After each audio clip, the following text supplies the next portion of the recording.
It's Monday, October 27th. Hurricane Melissa gathering strength, and it's expected to make landfall in Jamaica tomorrow as a record storm. Canada's been ripping us off for a long time, and they're not going to rip us off anymore. Canada has been ripping us off for a long time. That's the president this morning, halted talks and new tariff threats. Things appear to be heating up in the trade war between Canada and the U.S. as both U.S. President Trump and Prime Minister Carney visit Asia. And a new report out this morning says the number of people relying on food banks in Canada has gone up dramatically in recent years. Stay with us, Canada. Your morning starts right now.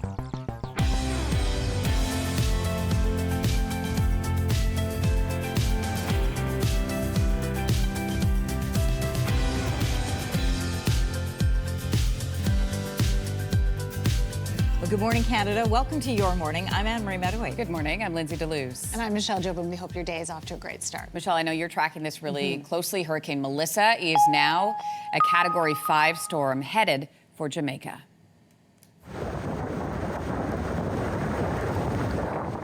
This is a really scary storm. I mean, in Montego Bay and other coastal areas, people have been boarding up their homes and businesses ahead of the hurricane.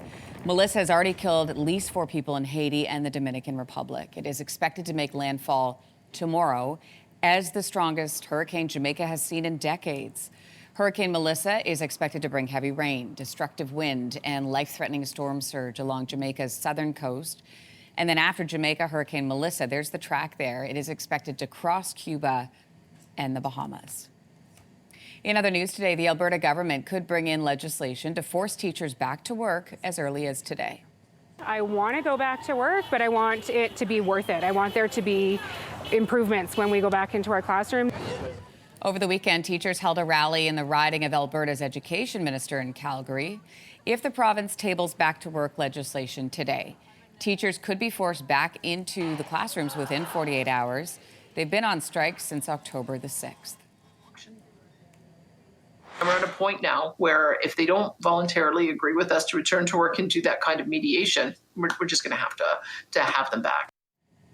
Teachers have 2 options if they're forced back to work. 1, they can go to binding arbitration, or 2, they can challenge the bill. Other unions in Alberta say they are ready to mobilize in solidarity with the teachers.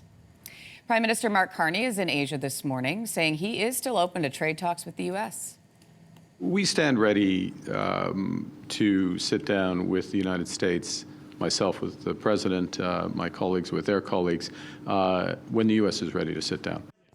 This comes after U.S. President Donald Trump told reporters he won't be meeting with Carney for a long time. President Trump cut off trade talks last week over an anti-tariff TV ad, that one, that the Ontario government was running in American markets. President Trump then threatening an additional 10% tariff top-up because the ad wasn't pulled from the air quickly enough. It's been ripping us off for a long time, and they're not going to rip us off anymore. Canada has been ripping us off for a long time. One of the most difficult countries to deal with has been Canada. As much as I love Canada itself and the people of Canada, they've just had a lot of bad representatives. President Trump went on to say he doesn't know when the new proposed tariffs may take effect. He is spending the day in Japan today, where he visited the emperor at Tokyo's Imperial Palace. President Trump is also scheduled to meet Japan's first female prime minister tomorrow. And this is all happening as a trade deal with China and the U.S. is said to be pretty close. American officials say there is an approved framework for President Trump and Chinese President Xi Jinping to talk about when they meet in South Korea later this week. Prime Minister Mark Carney has also announced that he plans to meet with the Chinese president later this week as well. By the way, if you're headed to the U.S., you will soon need to get used to having your picture taken. America is advancing a plan to take a photo of you, Canadian travelers, when you either enter or exit the country. And this is sort of everywhere, right? Land, air, through a port as well. U.S. Customs and Border Protection has said it expects to have facial biometric technology fully in place at land borders sometime next year, while full implementation at seaports and airports is expected within the next 3 to 5 years. U.S. officials say the facial biometrics will be used to enhance security and help enforce immigration laws. Photos taken of foreign travelers will remain in a database for up to 75 years. Legendary Blue Jays manager Cito Gaston says he sees some similarities between some of his best teams and this year's team. This team never quits. They just keep coming at you.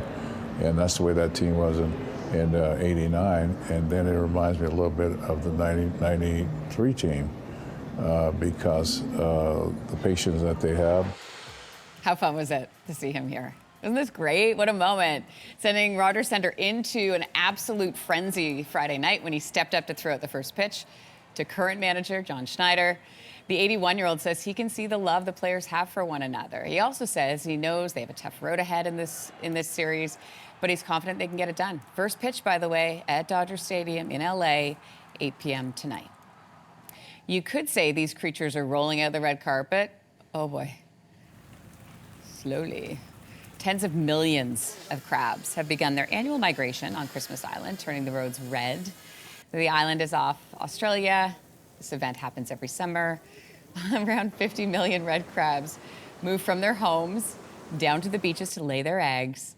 Special crab bridges have been built to help the crabs get around tricky obstacles. So slow. I just expect them to move faster. Yeah, not so much. Because anytime I've seen a crab, they're fast. Yeah, you're right. Yes. They like scurry. They get away fast. These ones taking their time.